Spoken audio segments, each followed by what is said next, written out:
नमस्ते सबैजनालाई अनि मलाई हेरिरहनु भएको सम्पूर्ण सबैजनालाई प्रणिता गार्डन च्यानलमा स्वागत गर्दै आजको भिडियो लिएर चाहिँ आइसकेँ।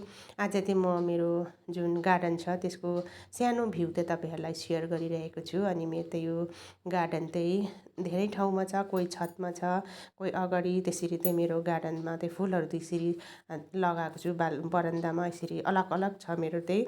अनि मैले चाहिँ आज एक साइडको त तपाईँहरूलाई सेयर गर्न मन लागेर चाहिँ सेयर गरेको, किनकि यो जिआरहरू आइरहेको थियो अनि त्यसलाई चाहिँ गोडगाड गर्दा चाहिँ म सानो भिडियो चाहिँ सेयर गर्नु मन लाग्यो तपाईँहरूसँग, त्यही भएर चाहिँ आज मैले सेयर गरेछु। अनि यो मैले ह्याङ्गिङ पटमा चाहिँ यो जुन वन्डरिङ जिउकै ब्रान्च भनौँ त्यस्तै सेतो खाले त्यो लगाएको छु। अनि सानो पटमा पनि मैले प्लान्टहरू लगाएको छु। अनि जुन जुन सानो पट प्लास्टिकको जुन मिठाईहरूको डिब्बाहरू म चाहिँ केही पनि फ्याँक्दिनँ, यसरी नै प्लान्टहरूमा युज गर्छु ह्याङ्गिङ प्लान्ट। अनि यहाँ चाहिँ कतिवटा मैले कटिङहरू सारेको पनि छ, नयाँ नयाँ प्लान्ट फुलहरू पनि लगाएको छु। अनि यो चाहिँ कतिवटा मेरो फ्लावर छ, यो चाहिँ अब पर्मानेन्ट फ्लावरहरू चाहिँ फुलेको छ।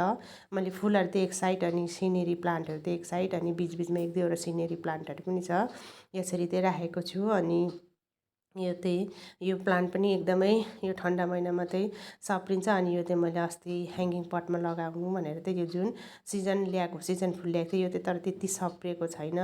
अनि यसरी मैले चाहिँ प्लान्टहरूलाई राखेको छु। अनि त्यो नै तपाईँहरूलाई आज सेयर गरेको। यो चाहिँ मेरो फ्रन्टको एक साइडको, अनि मेरो यसरी यो जुन रिबन प्लान्टहरू, अनि यो मेरो चाहिँ तुलसीको मोटो।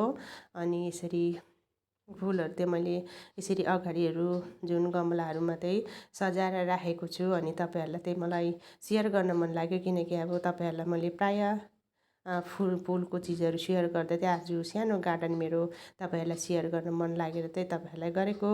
मन पऱ्यो भने लाइक अवश्य गरिदिनु होला साथीहरू। अनि जो चाहिँ अब मेरो भिडियोमा अहिले नयाँ हुँदै होला, हेर्नु हुँदै होला, उहाँहरूले चाहिँ मलाई सपोर्ट गरेर सब्सक्राइब गर्नु चाहिँ कहिले पनि नभुल्नु होला। अनि मेरो फुलहरू चाहिँ यसरी सजाएको छु। अनि यो चाहिँ मेरो अस्ति मैले हालैमा यसलाई चाहिँ लगाएको थिएँ, तर अब यो कोपिला साथमै ल्याएको थिएँ र चाहिँ यो चाहिँ फुल्नु पनि सुरु भएको छ। यो पनि ह्याङ्गिङ पटमा एकदमै राम्रो देखिन्छ।